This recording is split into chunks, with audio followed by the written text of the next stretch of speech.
It's over here, you make a guy feel great. You know, you're friendly. And over in my neighborhood, it's different, you know. Oh, I live, you gotta watch yourself, I'll tell you the truth. I live in a tough neighborhood, tough, you know. Yeah, last week a new guy moved in. He was showing off. He knew karate. He broke a brick with his hand. Then they broke his hand with a brick. I tell you, my neighborhood, everybody's tough, you know. Even the people in business, they think tough. Well, there's a bank on my block. In this bank, if you open a savings account, they give you a free carving knife and point out 2 victims. I tell you, I can't figure people out. I can't figure my wife out. My wife. She don't give me no respect, you know. No respect at all. Every time I set the alarm, she turns it off. She says, well, I earn. It don't pay to get up.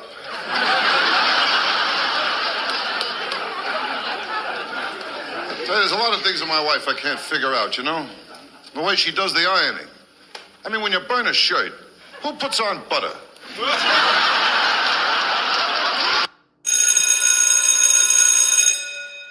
Good morning. It's Thursday, Delta Force Thursday, February the 22nd, and this is The True Conservative. Welcome to all the butchers, bakers, and candlestick makers out there. I'm Ron, your host, and the only true conservative in the United States today. So today, after the patriotic song of the day and the Serenity Prayer, we will have patriotic shorts, motivation, Bishop Barron, Ayn Rand, the 33 Strategies of War, and Inside Delta Force. All that and more when I get back.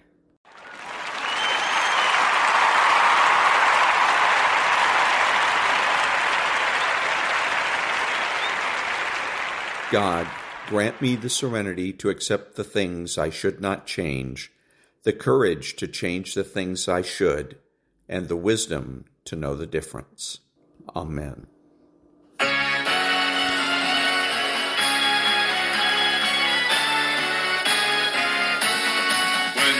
There's nothing left but the fire in my chest and the air that fills my lungs. I'll hold my tears and trade my ears for a glimpse at kingdom come. On the other side of misery, there's a world we long to see. The strife we share will take us there to relief and sovereignty.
Thank you. Now a little bit of the news.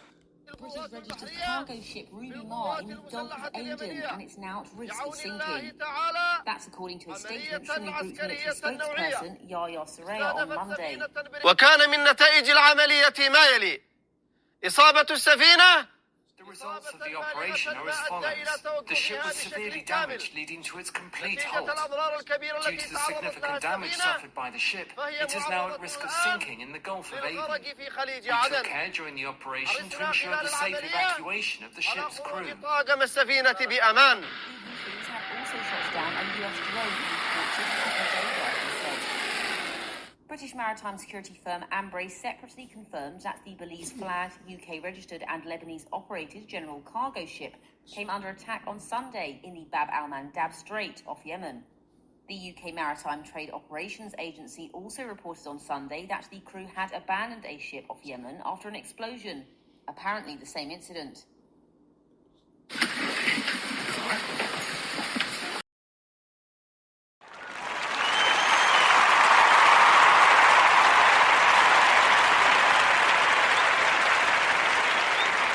Thank you. Now the military shorts.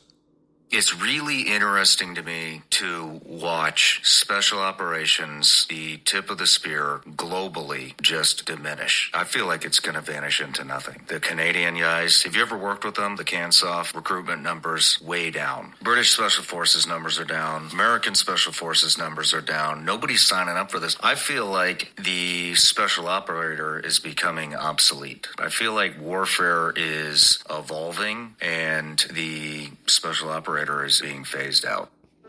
It was two words that changed a family forever. It happened in July of 1944 during the Battle of Guam, where 19-year-old Private First Class James Creamer was on night patrol of the perimeter guarding their position. Creamer and his platoon were preparing for a nighttime attack. At that very moment, halfway around the world in a Baltimore hospital, James' mother lay in a bed, recovering from breast cancer surgery, drifting in and out of consciousness, her husband at her side. Suddenly she sat up, her eyes wild. "Duck, James!" she screamed and then passed out. Several weeks later, they received a letter from James.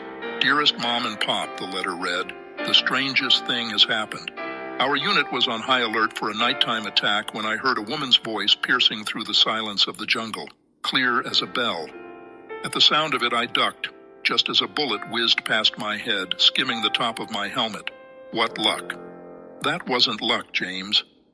Was there a situation where you, a team of your guys in an undercover to, say, a private place and then captured them? One time, we rerouted a road, basically put signs that the road was under construction. It's not sexy, but they didn't have a freaking choice, and basically funneled them into an ambush. The whole idea here is capture these people. They can be interrogated to get more information. They drove in, and that was it. They couldn't get out if they had to, and we were on them so fast. And they did have a weapon in the car. I couldn't get to it.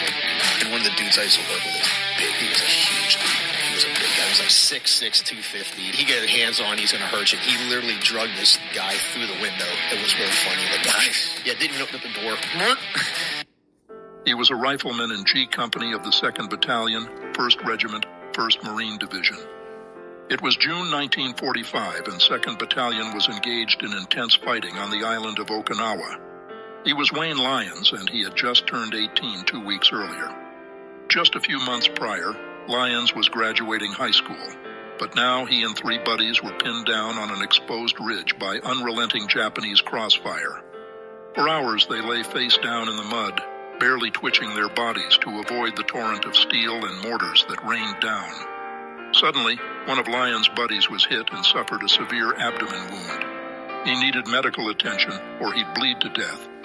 Wayne Lyons crawled 200 yards to signal for medical evacuation. As he caught the medic's attention, a mortar exploded, killing Wayne instantly. Wayne's buddy survived the war and named his first son Wayne. He was a star athlete and class president at Ossining High School in 1945. When he turned 17, he convinced his mother to sign the release form for enlisting in the service. He immediately went to the Navy recruiting office hoping they wouldn't notice his impaired vision, but they did. His name was Peter Falk, and he had been sporting a glass eye ever since the age of 3 when it was removed to prevent the spread of cancer. Falk pleaded with the Navy, desperate to serve his country, but was turned away. Undeterred, Falk decided to try his luck with the Merchant Marine, and he somehow talked them into taking him to sea as a cook. Years later, Falk cast Eddie Albert as a villain on a Columbo episode. "I tried to do my part, but couldn't," he told Albert between takes. "You did do your part, Peter," said Albert, "just like all the other guys who served." "But you were a hero, Eddie." "No, I wasn't," Albert shot back. "The guys who didn't make it back were the heroes. I was one of the lucky ones." Frank Carafa was a sergeant in the 10th Mountain Division and had been acting platoon leader for I Company when a new lieutenant was assigned to the group. It was April 1945, and Frank's regiment was ordered to take Hill 913 near Casteldayano in the Apennine Mountains. The assignment was treacherous. The company captain ordered Carafa to lead the surge, since he knew the men better, but the new lieutenant ignored the captain and took lead on the suicide mission. While storming a German machine gun nest, the new lieutenant was wounded badly and left for dead. Carafa risked his life and eventually got the lieutenant to safety. The lieutenant was partially paralyzed, but would live. Carafa would earn a Bronze Star, a Silver Star, and 2 Purple Hearts for his heroics. Sergeant Carafa didn't learn the identity of the man he saved until the next time they met in 1988, when the new lieutenant announced his candidacy for president. His name was Bob Dole. He made his film debut at the tender age of 3 and appeared in a dozen silent movies during his childhood. Both his parents were accomplished actors, and his acting career was beginning to take off when he decided to enlist in the Marine Corps 5 months before Pearl Harbor. His name was Brian Keith, and over his 7-decade career he would appear in over 100 films and TV shows, earning a star on the Hollywood Walk of Fame. His career almost never came to pass were it not for some quick thinking and some help from a Marine Corps legend. Keith was a gunner on a SBD Douglas Dauntless dive bomber, where he flew bombing missions to Rabaul through the infamous Valley of Death. During one mission, Keith had 2 Japanese Zeros hot on his tail when his gun overheated. Out of desperation, he shot double red flares at them, missing his target, but catching the attention of Pappy Boyington, who flamed one Zero and chased off the other. "The black sheep flew cover for us," Keith would recall years later. "They were our guardian angels." He enlisted in the Marine Corps days after the attack on Pearl Harbor because he wanted to be among the first to take the fight to Imperial Japan. He was assigned to the 1st Marine Raider Battalion, better known as Edson's Raiders, one of the first U.S. Special Operations Forces to see combat during World War II. He was Private First Class Edward Eddie Ahrens, and he was in the first wave to land at Tulagi on August 7, 1942, as part of the Solomon Islands campaign. With his company holding an important defensive line, and under an intense Japanese counterattack, Private Ahrens single-handedly engaged a group of Japanese in vicious hand-to-hand combat as they attempted to infiltrate from the rear. He took out 13 Japanese soldiers before being mortally wounded. "The bastards tried to come over me last night. I guess they didn't know I was a Marine," were his last words. Eddie Ahrens received the Navy Cross posthumously for his heroics while holding the line. What would it take to send a fighter jet to the moon? It's actually simple, but the time it would take will surprise you. Well, first, we'd take an F-16 and completely transform it. The lack of air in space would cause the current jet engine to shut down, so the engine must be replaced with a rocket engine. Next, the nose can be removed since the jet doesn't need to be streamlined anymore, but we'd keep the radar. The wings and their structure can stay, except the skin needs to be changed for radiator surfaces. The F-16's 20mm multi-barrel Gatling cannon is usually equipped with 500 rounds by default. This can actually stay. With a slight modification, it could work in space. But something would be needed to replace the current in-air pressurization system. This is where a full life support system would be used to keep the pilot safe. However, if the F-16 was to fly straight to the moon in its current state and engine, even though it is technically impossible, in miles the distance to the moon is 238,000. So it would take 159 hours. And that was the military shorts. Back in a minute.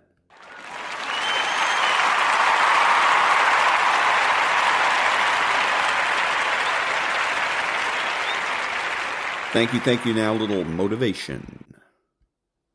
I cannot be part of a world where men dress their wives as prostitutes by showing everything that should be cherished.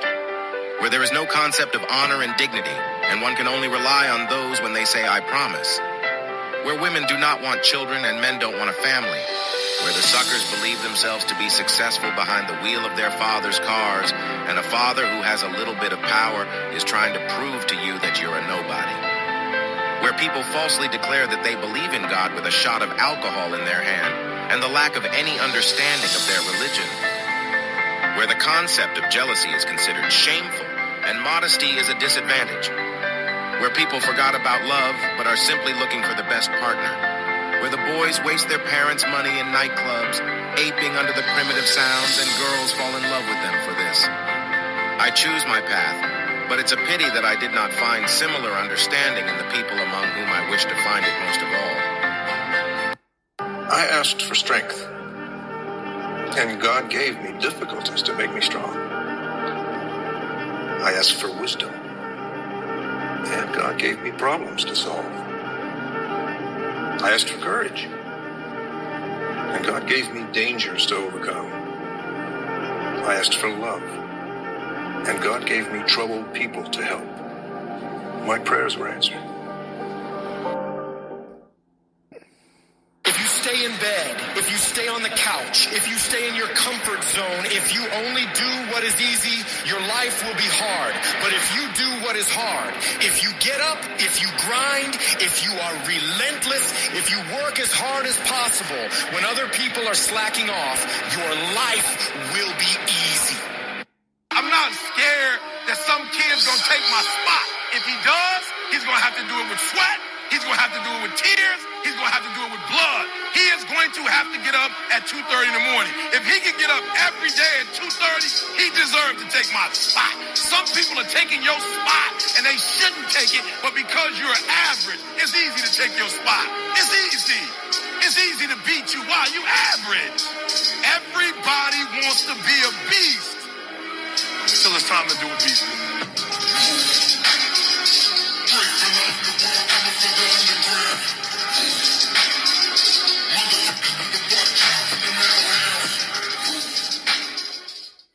We're not on this stage just because of talent or ability. We're up here because of 4 a.m. We're up here because of 2-a-days or 5-a-days. We're up here because we had a dream and let nothing stand in our way. If anything tried to bring us down, we used it to make us stronger. We were never satisfied, never finished, will never be retired. My high school English teacher, Mr. Fisk, I actually paid attention one time in class. And he said, he had this beautiful quote, and it read, "Rest at the end, not in the middle." And I took that to heart. I believe there's time for resting at the end, but for me, that time is not now. Thank you for this tremendous honor in acknowledging my basketball career, but I'm far from done. My next dream is to be honored one day for inspiring the next generation of athletes to have a dream, sacrifice for it, and never, ever rest in the middle. We were playing against the Lakers, Tom, and we were out here in L.A. So the game was at 7. I said, I'm going to get there at 3 o'clock, and I want to make sure I make 400 made shots before I go back into the room, and then I sit in the sauna and I get ready for the game. And as I'm walking onto the court, who do I see? I see Kobe Bryant, already working out. So once I set my foot across that line, I started working out. So I worked out for a good hour and a half. And when I came off, after I was done, I sat down, and of course I still hear the ball bouncing. I look down, I'm like, this guy's still working out. And I sit there and I unlace my shoes. I'm like, I want to see how long this goes. So I sit out there and watch. 25 minutes. And he got done. That game, he drops 40 on us. And after the game is over, I'm like, I have to ask this guy. Like, I have to understand why he works like that. Right. So after the game is over, I'm like, hey, Kobe, like, why were you in the gym for so long? He's like, because I saw you come in. And I wanted you to know that it doesn't matter how hard you work, that I'm willing to work harder than you. It's unbelievable how little genuine encouragement many people need and how they had none. No one ever said to them and meant it. It's not okay for you to be a weak loser. It's not okay. And the reason it's not okay is because you could be way more than that. And it's a crime, an ethical crime, for you to allow all that necessary potential to go to waste. It hurts you, it hurts your family, it hurts the world. Really, really, it does. And people think, oh, okay, I get it.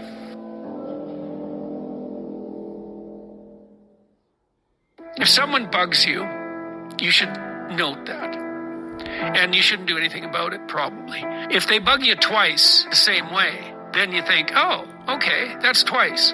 But probably still you shouldn't do anything about it. But if they bug you 3 times, then you can say, here's what you just did. And they'll say, well, no, I didn't do that. And then you say, yeah, you did. And you did exactly the same thing in this other situation. And you did exactly the same thing in this other situation. So don't be telling me you didn't do it, because you did it 3 times and I watched. Okay, now they come up with reasons they did it. And maybe some of them have to do with what a stupid son of a bitch you are. And you should listen, because maybe they're right. But that's at least the beginnings of the process by which you unravel the problems. You want to figure out, well, we don't want to do this. This isn't the way we want to treat each other. Excellence is never an accident. It is always the result of high intention, sincere effort, and intelligent execution. It represents the wise choice of many alternatives. Choice, not chance, determines your destiny. The question isn't, can you handle the situation? The question is, can you handle your mind? Can you manage the thoughts and the emotions that are trying to poison your progress? Forget managing the situation. Manage your mind. And that was a little motivation. Back in a minute.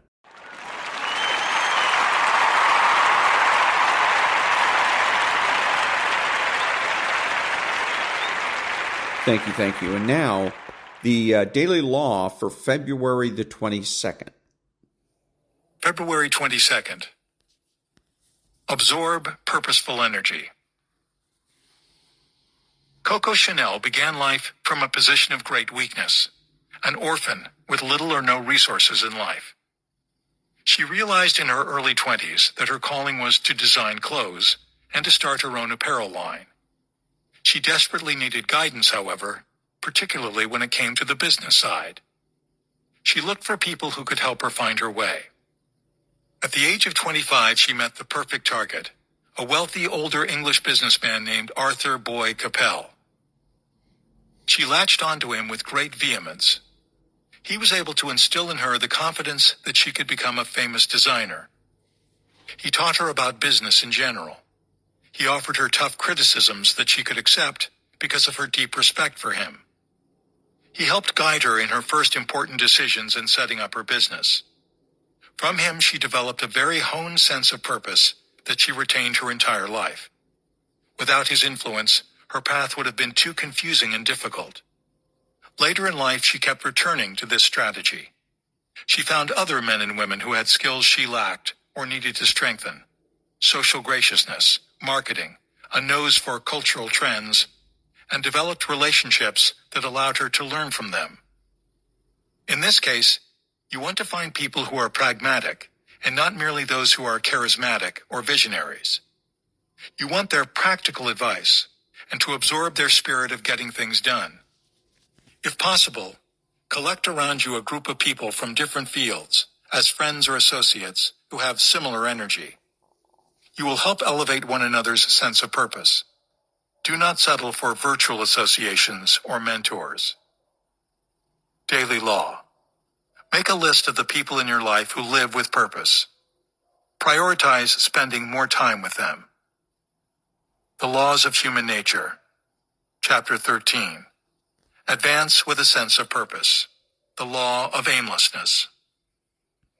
And that was the Daily Law for February the 22nd from the Daily Laws by Robert Greene. Back in a minute.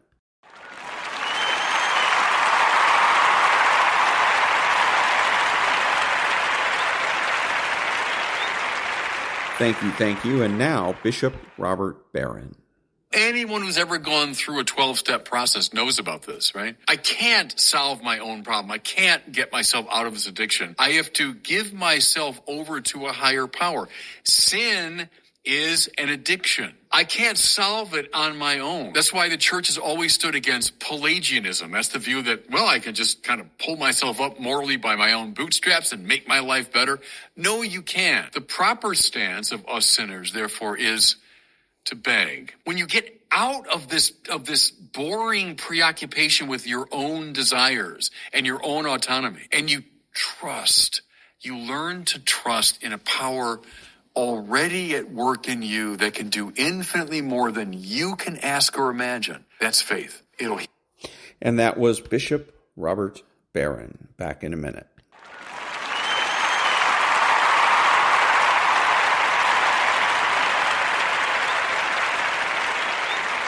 Thank you. And now from the Ayn Rand Institute, why can't professional philosophers get Rand right? Quote, my focus in this article is to show the main reason Rand's critics consistently fail to interpret her accurately. It is not necessarily that they are intellectually dishonest, though this can be a contributing factor. It is primarily that their approach is parochial. That is, because they take for granted a philosophical framework that Rand is calling into question, they do not think of her as a real philosopher, and therefore think she isn't worth taking seriously. The critics of Rand I discuss in this piece take for granted the concerns and methods of 20th century analytic philosophy, which prizes what it regards as deductive rigor and is skeptical of system building. Rand rejects this conception of philosophy, and therefore any attempt to reconstruct her reasoning as if she does not will be a misinterpretation. Philosophical parochialism is commonplace. It's the default. In other words, it takes work to identify our own frameworks. Good philosophers shake us out of our parochialisms. Philosophy done well helps us to become self-conscious of our deepest premises and to call them into question. It takes additional work to identify the premises and methods of a figure who does not share ours. When we aren't fully self-conscious of our own basic frameworks and we encounter someone who rejects ours, they appear amateurish, stupid, or both. That might be a problem with their framework, but it could be a problem with ours. It takes work to sort out where the problem lies.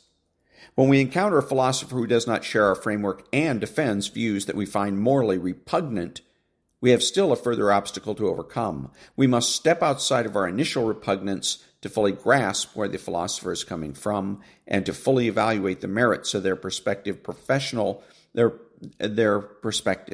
Professional philosophers are supposed to excel at this.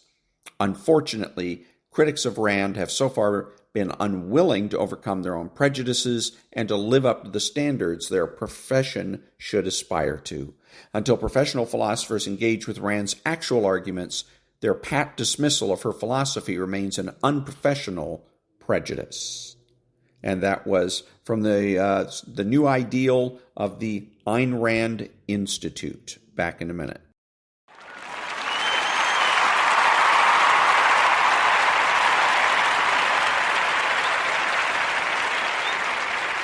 Thank you. And now we pick up where we left off with the 33 strategies of war. Getting angry and lashing out will only limit your options. And in conflict, fear is the most debilitating emotion of all. Even before anything has happened, your fear puts you on your heels, cedes the initiative to the enemy. The other side has endless possibilities for using your fear to help control you, keep you on the defensive. Those who are tyrants and domineering types can smell your anxiety, and it makes them even more tyrannical. Before anything else, you must lose your fear of death, of the consequences of a bold maneuver, of other people's opinion of you. That single moment will suddenly open up vistas of possibilities. And in the end, whichever side has more possibilities for positive action has greater control. 5. Early in his career, the American psychiatrist Milton H. Erickson, 1901 to 80, noticed that patients had countless ways of controlling the relationship between patient and therapist. They might withhold information from him or resist entering into a hypnotic trance. Erickson often used hypnosis in his therapy. They might question the therapist's abilities, insist he do more of the talking, or emphasize the hopelessness of their problems and the futility of therapy. These attempts at control, in fact, mirrored whatever their problem was in daily life. They resorted to all kinds of unconscious and passive games of domination while denying to themselves and to others that they were up to such tricks. And so, over the years, Erickson developed what he called his utilization technique, literally using these patients' passive aggression, their clever manipulations, as instruments to change them. Erickson often dealt with patients whom someone else, a partner, a parent, had forced to seek his help. Resentful of this, they would get revenge by deliberately withholding information about their lives. Erickson would begin by telling these patients that it was natural, even healthy, not to want to reveal everything to the therapist. He would insist they withhold any sensitive information. The patients would then feel trapped. By keeping secrets, they were obeying the therapist, which was just the opposite of what they wanted to do. Usually, by the second session, they would open up, rebelling to such an extent that they revealed everything about themselves. One man, on his first visit to Erickson's office, began anxiously pacing the room. By refusing to sit down and relax, he was making it impossible for Erickson to hypnotize him or work with him at all. Erickson began by asking him, "Are you willing to cooperate with me by continuing to pace the floor, as you are doing now?" The patient agreed to this strange request. Then Erickson asked if he could tell the patient where to pace and how fast. The patient could see no problem with this. Minutes later, Erickson began to hesitate in giving his directions. The patient waited to hear what he was to do next with his pacing. After this happened a few times, Erickson finally told him to sit in a chair, where the man promptly fell into a trance. With those who were patently cynical about therapy, Erickson would deliberately try a method of hypnosis that would fail, and then he would apologize for using that technique. He would talk about his own inadequacies and the many times he had failed. Erickson knew that these types needed to one-up the therapist, and that once they felt they had gained the advantage, they would unconsciously open themselves up to him and fall easily into a trance. A woman once came to Erickson complaining that her husband used his supposedly weak heart to keep her on constant alert and dominate her in every way. The doctors had found nothing wrong with him, yet he genuinely seemed weak and always believed that a heart attack was imminent. The woman felt concerned, angry, and guilty all at the same time. Erickson advised her to continue being sympathetic to his condition, but the next time he talked about a heart attack, she was to tell him politely she needed to tidy the house. She was then to place brochures she had collected from morticians all around the house. If he did it again, she was to go to the desk in the living room and begin adding up the figures in his life insurance policies. At first, the husband was furious, but soon he came to fear seeing those brochures and hearing the sound of the adding machine. He stopped talking about his heart and was forced to deal with his wife in a more direct manner. Interpretation. In some relationships, you may have a gnawing feeling that the other person has gained control of the dynamic, yet you find it hard to pinpoint how or when this occurred. All that can be said for certain is that you feel unable to move the other person, to influence the course of the relationship. Everything you do only seems to feed the power of the controller. The reason for this is that the other person has adopted subtle, insidious forms of control that are easily disguised and yet all the more effective for being unconscious and passive. Such types exert control by being depressed, overly anxious, overburdened with work. They are the victims of constant injustice. They cannot help their situation. They demand attention, and if you fail to provide it, they make you feel guilty. They are elusive and impossible to fight because they make it appear at each turn that they are not at all looking for control. They are more willful than you, but better at disguising it. In truth, you are the one who feels helpless and confused by their guerrilla-like tactics. To alter the dynamic, you must first recognize that there is far less helplessness in their behavior than they let on. Second, these people need to feel that everything takes place on their terms, threaten that desire, and they fight back in underhanded ways. You must never inadvertently feed their rebelliousness by arguing, complaining, trying to push them in a direction. This makes them feel more under attack, more like a victim, and encourages passive revenge. Instead, move within their system of control, applying Erickson's utilization technique.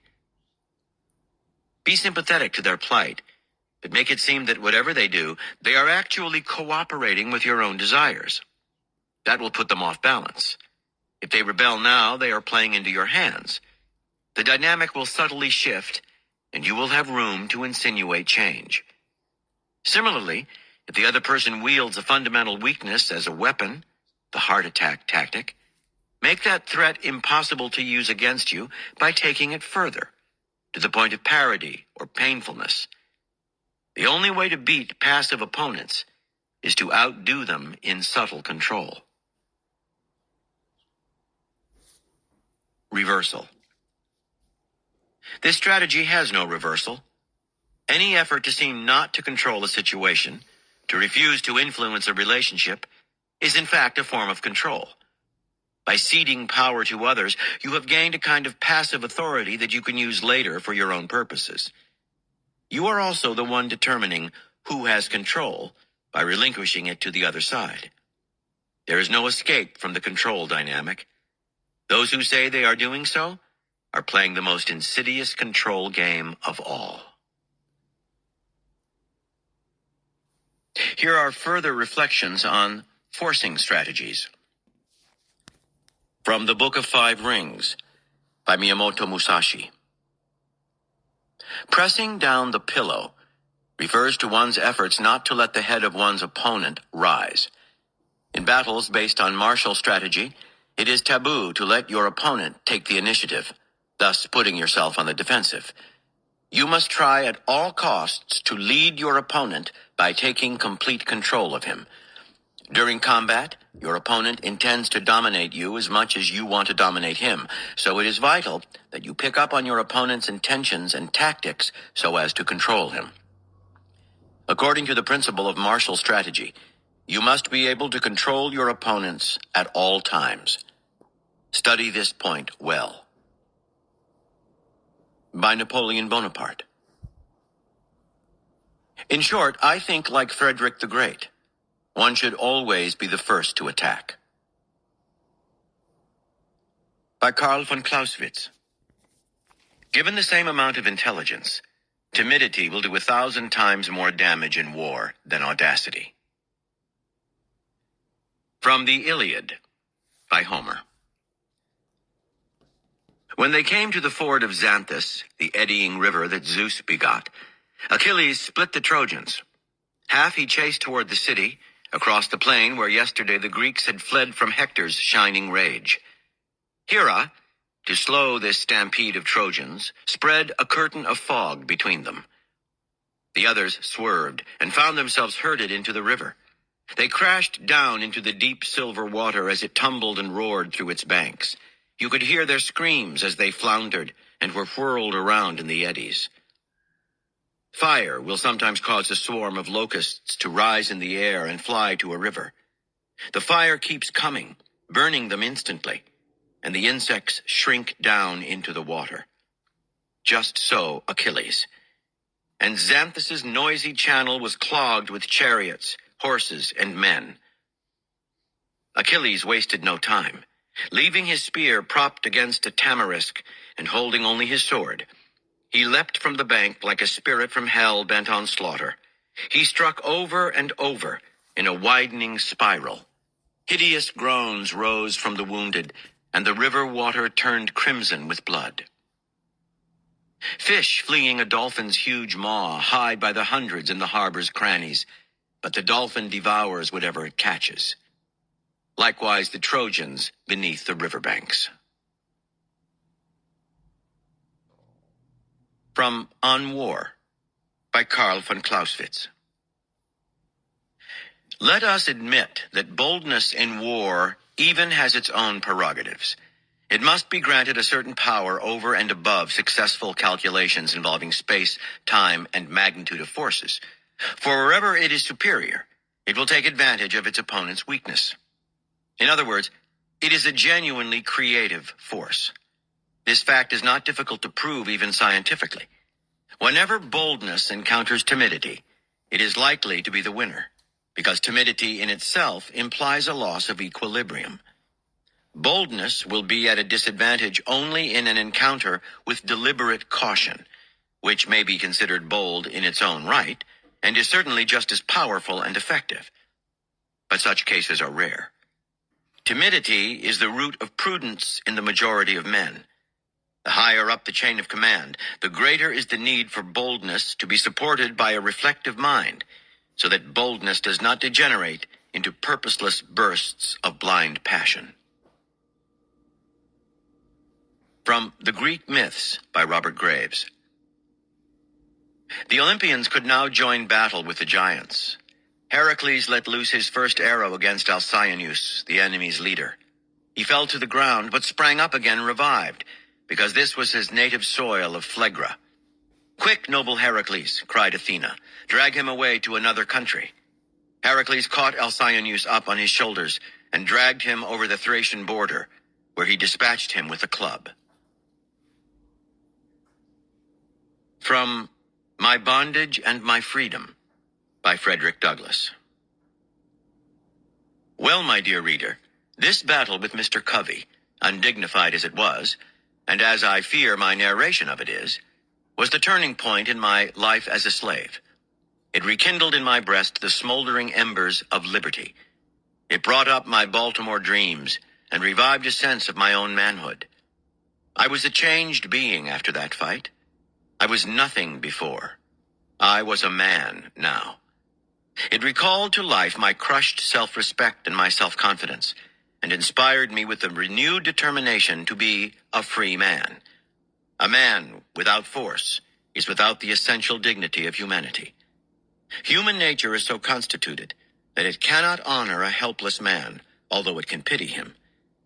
And even this it cannot do long if the signs of power do not arise. He only can understand the effect of this combat on my spirit, who has himself incurred something, hazarded something, in repelling the unjust and cruel aggressions of a tyrant. Covey was a tyrant, and a cowardly one withal. After resisting him, I felt as I had never felt before. It was a resurrection from the dark and pestiferous tomb of slavery to the heaven of comparative freedom. I was no longer a servile coward, trembling under the frown of a brother worm of the dust, but my long-cowed spirit was roused to an attitude of manly independence. I had reached a point at which I was not afraid to die. This spirit made me a free man in fact, while I remained a slave in form. When a slave cannot be flogged, he is more than half free. He has a domain as broad as his own manly heart to defend, and he is really a power on earth. While slaves prefer their lives with flogging to instant death, they will always find Christians enough, like unto Covey, to accommodate that preference. From this time, until that of my escape from slavery, I was never fairly whipped. Several attempts were made to whip me, but they were always unsuccessful. Bruises I did get, as I shall hereafter inform the reader. But the case I have been describing was the end of the brutification to which slavery had subjected me. And lastly, by Joe Frazier. It is not the same when a fighter moves because he wants to move, and another when he moves because he has to.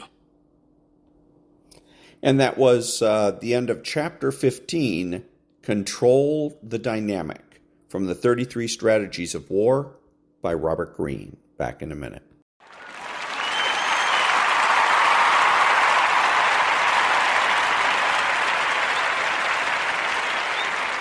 Thank you. If you're a Democrat, you need to vote Republican and become a Republican because President Biden is not only the face of the country, the leader of the country, but he is the titular head of the Democrat Party. And what he does reflects on the Democrat Party and everybody in it. So right now, the Democrat Party is a party that wanders around not knowing where it's going, what it's doing, or what it's saying. It is brain-addled. And you, as a voter, deserve better. That's why you need to vote Republican. Back in a minute.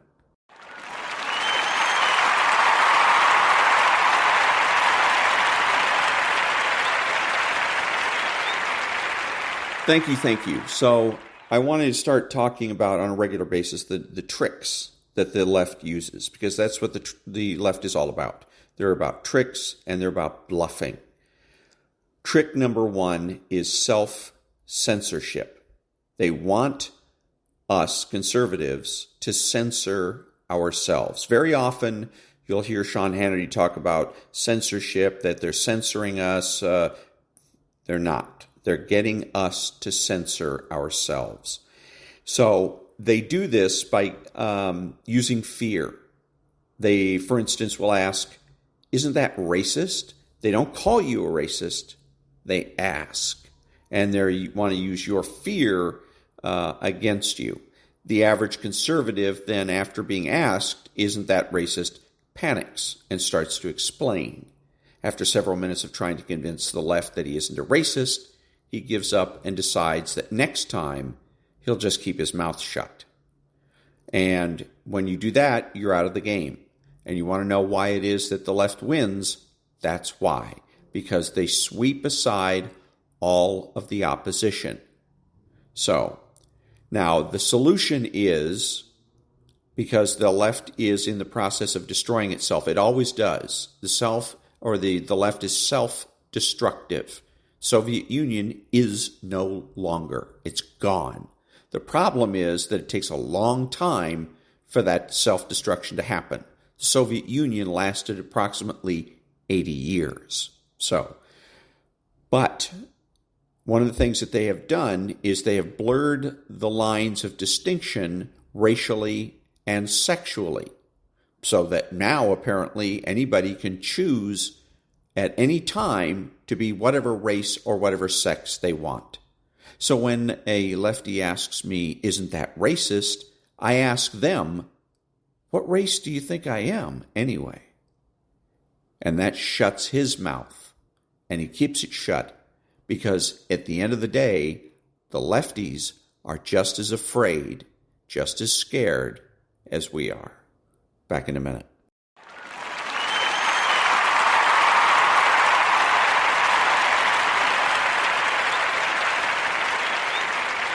Thank you. And now, inside Delta Force, and where we left the story before, the Eric Haney and one of his associates finally got to use their skills, if you will, that they've been trained on. Most of this book has been about training, all the different training that they've gone through. And then they did some work as bodyguards for the American embassy in Beirut. But then they went back to Beirut and they had to do some sniper work. And they killed 2 individuals. And as Haney put it, that most of the time when you're doing sniper work, you feel certain elation because you're killing your enemies. But in this particular case, he said the killing left a rather bitter taste in his mouth. So we now pick up where we left off last week. We were absolutely and utterly stunned. The only thing Grits could possibly accomplish by a stunt like that was the compromise of a mission, his and ours. It was unbelievable that a former Special Forces officer could do such a thing. What could possibly explain Grits' reckless behavior? Was he being manipulated, or was he simply chasing self-promotion? There were several men in our unit who had served with Grits in other assignments, and they said he was entirely capable of the self-promotion part of the equation. But I didn't completely buy it. I just could not and would not believe that a professional American soldier, even one who was, as rumor had it, a legend in his own mind, would purposefully do something that would cause harm to his former comrades. It just didn't add up. I came to believe that Grits was being used by people who were well aware of his personal propensities. The day after that terrible news conference, we gathered at a remote drop zone on Fort Bragg, where we were spending the day free-fall parachuting. Our new commander assembled the operators in the shade of some nearby pines, and we talked about the situation. He told us something we already figured, that the timing of the news release meant the mission had to go on hold for a while. The only thing we could do now, he told us, was put the operation on the back burner, lie low, let it all blow over, and come back to it again when the moment was right. In the meantime, we had a lot to do, so we got on with other things. A little more than a year later, we brushed the dust off the POW mission once again. And once again, just as things were getting underway, Grits surfaced on national television. This time he was in Bangkok, Thailand, holding a televised news conference about his recent extensive reconnaissance in the jungles of Laos, where he had personally verified the whereabouts of the American POWs. He concluded the news conference by announcing he was launching an immediate rescue attempt. When that second news conference hit the air, we were forced once more to drop the idea of a rescue attempt, and ultimately we never picked it up again. I am firmly convinced that the American prisoners who were still alive at that time were subsequently executed, their remains scattered, and any evidence of their existence was obliterated. Even now, some 20 years later, I am still stunned every time I think about it. I can only believe that some very powerful elements and people, both in and outside of the government, worked strenuously to scuttle the mission once it was learned that a rescue operation was underway. And when information about American POWs being left behind began to trickle out, those same people and elements later worked hard to discredit it. To most of us, it is incomprehensible that any American would act in such a way. But sadly and reluctantly, I have come to believe it is true. The question then becomes, who could do that, and why? What could they hope to gain? I think the issue wasn't so much what could be gained, as it was what could be lost.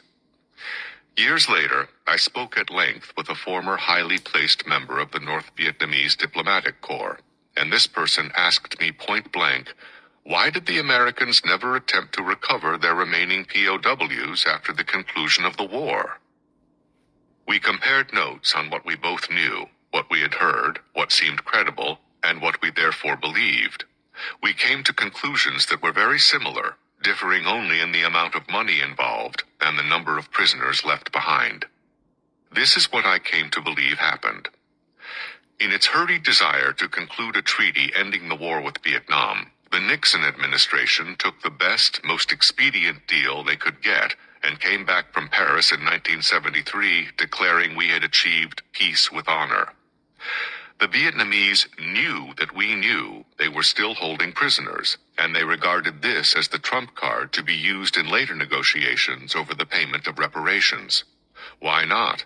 They had used the same ploy successfully on the French 2 decades before. My diplomat friend tells me the sum of the secret provision for reconstruction aid was $11 billion. I have heard a similar number from other individuals. But then came Watergate, and when the Nixon administration imploded, there were no players left the Vietnamese could use the POW card on. Furthermore, by that time the American public was so sick of the war, they didn't want to hear about anything having to do with Vietnam. The country desperately wanted to forget it, and the politicos who had condemned American prisoners to a living death were equally desperate to forget the foul, dishonorable thing they had done. So, if it had come to light just 8 years after we left Vietnam that American prisoners had been left behind for the sake of political expediency, well, the effect would have been devastating to a number of careers and reputations. And at the highest levels of power, nothing is more important than those two things, careers and reputations. So the effort to locate and rescue those prisoners had to be squashed at all costs. It was imperative. It is my personal and professional opinion that the CIA was the lead agency in wielding its power to thwart any recovery operations. Among other considerations, it is the only entity with sufficient contacts to do so. The first pressure to kill the operation was brought to bear against senior military commanders who knew about it, so the military intelligence collection effort was called off, but the cat was already out of the bag. Several obstinate and courageous men relentlessly pressed for a continuation of the POW rescue effort, but were told to shut up about it or face court-martial. Major Mark Smith and Master Sergeant Melvin McIntyre, two of the men who had been instrumental in pinpointing the whereabouts of the prisoners, did the unthinkable for military men. They brought suit against the United States government. In September of 1985, Smith and McIntyre took the extreme step of going to federal court and suing the U.S. government for the release of evidence showing that elements of our government knew U.S. prisoners were alive in Southeast Asia and knew where they were located. The government responded that the material was highly classified, and its lapdog of a trial judge refused to force the government to disclose the information. Smith and McIntyre were publicly excoriated, and their careers were ruined. These two brave soldiers paid a high price for trying to do the right thing, but they knew it was nothing compared to the price paid by those forgotten Americans in their wretched camps. The squelching of the mission to rescue the POWs and the corresponding suppression of the information that live POWs had been left in Southeast Asia is one of the sorriest affairs I've ever been personally touched by. It is only in recent years that I have been able to piece together the few facts I have. But sadly, I have to conclude that nothing will ever come of it. Worse, the people who knowingly left those men behind and deliberately prevented their repatriation will never answer for what they did. Not on Earth, at any rate. The abandonment of those men dropped like a stone in the waters of the Special Operations community, and the ripples spread out for miles. The message was clear. It told me and my comrades that our government couldn't be counted on to come and get us if we were captured on a mission in a foreign country. If it was expedient that we be denied, disavowed, and left to rot, so what? We in Delta Force didn't have an official existence anyway. The government would have an even easier way out with us than it had with POWs. This experience also taught me to evaluate every mission by my own innate standards of what was just and right. I came to realize that there was no such thing as a monolithic government always striving to do the right thing, even if it did sometimes make mistakes. I understood all too well that a government was made up of many people with different and sometimes venal agendas. And sometimes those kinds of people hold high office and wield enormous power simply to further their own ends. Still, I knew that I was so far down the chain from the decision makers that I would never be able to make an informed judgment regarding their intent. I could only try to deduce the real reason for an operation I was conducting and then evaluate its impact. When those American POWs were lost to us, something of me was lost with them. Many times in the years to come, I would wish for the earlier, simpler days of my blissful ignorance. Days when I could believe our leaders without reservation. But none of those people had changed. It was me. Life continued. Alerts, missions, and rumors of missions came and went. In the middle of a slack period between deployments, I was in the mess hall one morning, enjoying breakfast with Larry Friedman, when Walt Shoemate sat down and joined us. Walt had retired only a few months earlier, but had stayed on with the unit in a civilian capacity as the safety officer. I guess it made perfect sense. Walt knew as much about how to be unsafe as anyone I'd ever met, so the issue of safety was pretty easy for him. When Walt joined us, Larry had been telling me a story from his days as a young troop in the 82nd Airborne Division. Shoemate listened intently as he ate his SOS, and when Larry finished, Walt launched into a tale of his own.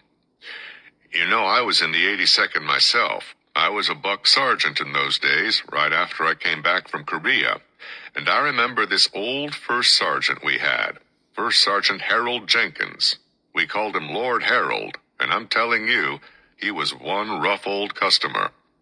When I knew him, he was just about to retire after 30 years' service. That would have been about 1953, I guess, and he wasn't very happy about having to go. That whole last year, he was a pain in the ass, always getting drunk and wanting to fight. Then he'd go on a crying jag afterwards, hanging all over you and blubbering and shit. Then one night, it was a payday Friday, Lord Harold had made all of us stay with him at the NCO club till the place closed and they finally threw us out. He'd been on good behavior that night, but he was drunk as a rat, so me and a couple of other sergeants drove him home. He lived over in Bastogne, in your neighborhood, Haney. Mrs. Jenkins was a piece of work. She was a school teacher, a stern, hard woman, but a genuine lady, you know the kind. And I'm sure old Harold just embarrassed the shit out of her sometimes. So anyway, we pull up to the house and drag Lord Harold out of the back seat. With one of us under each arm, we walk him up the steps and lean him against the doorframe. Then we ring the bell and jump off the porch into the bushes to watch the fireworks. The porch light comes on, and Mrs. Jenkins hauls open the door and sees Harold sort of propped up there. The light is hurting his eyes, so he's got one hand covering them while he's holding onto the doorframe with the other hand, trying to keep from falling down. Me and my buddy are peeking over the edge of the porch because this is too good to miss. Mrs. Jenkins looks at him with disgust all over her face and says, "Drunk again, aren't you, Harold?" "Yeah, I am," he says, and just leans there while she gives him the old stink eye. Finally, she says, "Harold, how much money did you spend tonight?" He fumbles for his wallet, gives it a long look inside, and says, "Oh, about $100, I reckon." She yells, $100? You spent $100 in one night? Do you have any idea just how long $100 would last me? Old Harold, he thought about that for a while, and then he looks at her and says, "Well, let's see, woman. You don't smoke, you don't drink, you've got your own damn pussy. Why, I reckon $100 ought to just about last you forever." My laughter hit me so unexpectedly, I blew a mouthful of eggs across the table. Larry put his head down on the table and laughed till he was gasping for air. At our outburst, the mess hall got quiet for a second, but when everyone saw that Shoemate was at the table, they figured out what was going on and went back to their breakfast. I looked across the table at Walt. He always laughed at his own stories, but in a peculiar fashion all his own. His smile stretched across the width of his face, and his eyes almost closed, splashing laugh lines all the way to his ears. His shoulders bunched up, and his upper body bounced up and down as the waves of laughter shook him, but he made not a sound. And then it hit me. It was a recon man's laugh. The kind of laugh you make when you're on patrol in Indian country and can't afford to laugh out loud, so you just choke off the sound but carry through with the rest of it. Walt had probably learned the habit as a young soldier during the Korean War, and it had been with him ever since. Walter J. Shoemate was a hell of a man, as was his friend and contemporary, Country Grimes. They retired within months of each other, both with 30 years' service, and we were fortunate to keep both of them on with the unit, Walt as the unit safety officer and Country as the facility manager for our new selection site. Country had recruited me for Delta, and as its command sergeant major, he had become a great friend and counselor. I remember one day I had committed a serious screw-up and spent the rest of the afternoon waiting for the word to see Country. When it came, I was so anxious to get it over with that I almost ran to his office. When I reported in, Country just looked at me a second and then said, quietly, "Haney, you've had your one chance." He delivered the lesson without anger or rancor, but the message could not have been more clear. Country would underwrite one mistake for a man he cared about, but after that, you'd have to pay full price for a dumb attack. It was something I always remembered and acted on when I became a sergeant major. When it finally came time for them to take leave of us, Walt and Country died within a week of each other. Both men succumbed to cancer, probably brought on by long exposure to Agent Orange in the early days of Vietnam. We had a joint memorial service for them, and people came from around the world to say their goodbyes to those two extraordinary men. As is customary in our tribe, they both left an endowment of sorts in their wills, $1,000 each to host an open bar for their friends and comrades at the Green Beret Parachute Club on Fort Bragg. And Walt, as only Walt would, went one step further. He willed his famous mustache to the unit. It is framed under glass and conspicuously displayed in a place of honor in the Hall of Heroes at the ranch, where it has become something close to a holy shrine. These were two of Delta's fathers, good, strong men who did their utmost to form and guide us. We venerate their memory, and I'm proud to say I knew them both. And that was the next section of 2 years later from Inside Delta Force by Eric Haney, Command Sergeant Major, retired. Back in a minute.